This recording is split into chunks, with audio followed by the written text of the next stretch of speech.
दोस्तों आज हम बात करेंगे, दो पेशेंट्स हैं, दोनों ने मेरे से ही ट्रांसप्लांट कराया है फ़र्ज़ करिए, और दोनों ने 3000 ग्राफ्ट लगवाए हैं, पर एक का रिज़ल्ट थोड़ा अच्छा लगता है कंपैरिजन में दूसरे के, और दूसरे का रिज़ल्ट थोड़ा ख़राब लगता है कंपैरिजन में पहले के। तो क्या हो सकता है? हमारे हिसाब से तो वो दोनों बिल्कुल एक से दिखने चाहिए, पर नहीं। तो इसके बारे में बात करेंगे। तो सबसे पहला पॉइंट जो इसमें आता है वो ये है कि इंडिविजुअल बायोलॉजी एक दूसरे से फ़र्क होती है।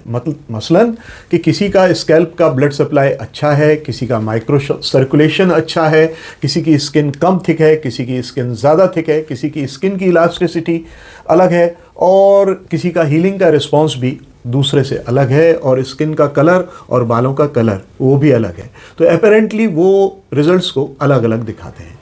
एक और पॉइंट जो बहुत इंपॉर्टेंट है इसमें वो ये है कि नेटिव हेयर क्वालिटी क्या है।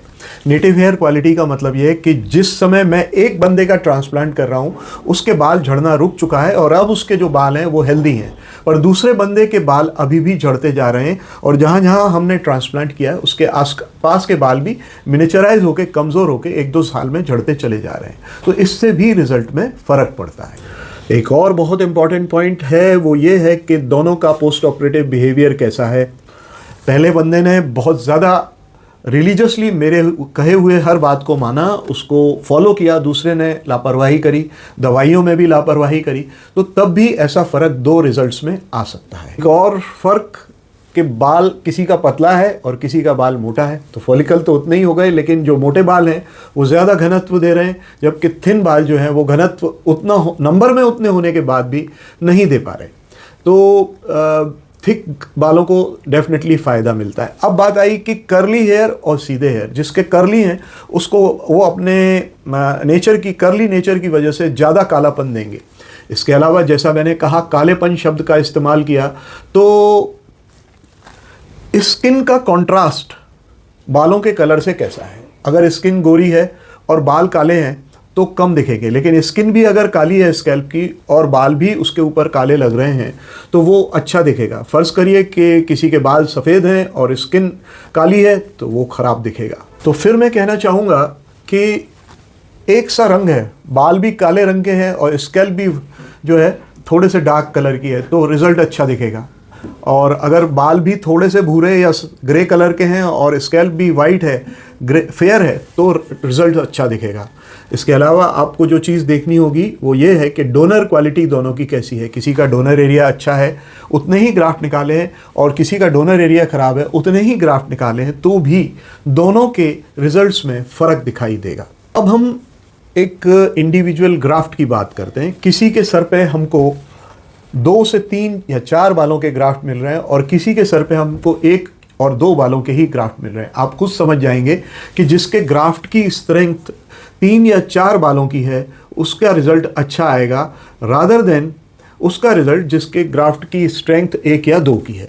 इसके अलावा वीक फॉलिकल्स और स्ट्रॉन्ग फॉलिकल्स का भी फ़र्क पड़ेगा। किसी के फॉलिकल्स बहुत छोटे और कमज़ोर से होते हैं, और जबकि किसी के फॉलिकल मोती जैसे सुंदर सुंदर होते हैं, उनके रिजल्ट्स का भी फ़र्क आएगा। नेक्स्ट पॉइंट आएगा जिसमें अगर मैंने ही दोनों किए तो ऐसा नहीं होना चाहिए, लेकिन हाँ अगर किसी 2 सर्जन ने किए हैं और 3000 ग्राफ्ट गिन के लगाए हैं तो फिर ये देखना पड़ेगा कि ग्राफ्ट्स को प्लेस कैसे किया है, कैसे प्लेस किया, उनकी लाइनें कैसे प्लेस करी हैं, उनके एंगल्स कितने हैं स्किन की सरफेस से, और उनका डायरेक्शन क्या दिया है, खड़ा दिया है, एंगल दिया है, लेटा हुआ दिया है, इस पे भी डिपेंड करेगा। जिसकी स्कैल्प थोड़ी थिक होती है उसके फॉलिकल निकालने में थोड़ी तकलीफ हो सकती है डॉक्टर को, लेकिन थिक स्कैल्प पे ज़्यादातर रिजल्ट्स अच्छे मिलते हैं। जिनकी स्कैल्प ही थिन होती है उनके फॉलिकल्स यूजुअली वीक होते हैं, और उस समय इलास्टिसिटी उसकी बहुत ज़्यादा होती है, तो ऐसे में रिजल्ट्स कभी कभी सेम नंबर ऑफ ग्राफ्ट्स पे कम रिजल्ट्स आ सकते हैं। इसके बाद एक बहुत इंपॉर्टेंट पॉइंट है,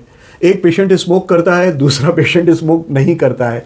एक पेशेंट मेरी दवाइयाँ समय से लेता है, स्ट्रेस नहीं लेता, स्ट्रेस फ्री रहता है, और उसके रिजल्ट्स अच्छे आएंगे। जो स्ट्रेस नहीं लेता है, सिगरेट नहीं पीता है, जो मेरे को ओबे करता है, रिलीजियसली ओबे करता है, जो नींद पूरी नहीं लेता, उसके कंपैरिजन में जो नींद अच्छी लेता है उसके रिजल्ट्स अच्छे आने चाहिए। तो समझिए कि हेयर ट्रांसप्लांट जो है वो अकेला फॉलिकल का काउंट नहीं है, उसके साथ एक बहुत सारी बायोलॉजी और हेयर साइंस जुड़ा हुआ है, जो कि ये बताता है कि बालों का डायरेक्शन क्या दिया है, उसको कैसे डिज़ाइन किया गया है, प्रोसीजर को कैसे एग्जीक्यूट किया गया है। नंबर ऑफ ग्राफ्ट्स अकेला नहीं है जो दो चीज़ों के बीच में कंपैरिजन करा के दे। तो मैं आपसे क्या चाहूँगा कहने को, आखिरी लाइन में कहूँगा, grades are just a number and result is a science, जिसके पीछे पूरी ताकत लगी होती है। मैं रुकता हूँ, आगे फिर मिलूँगा।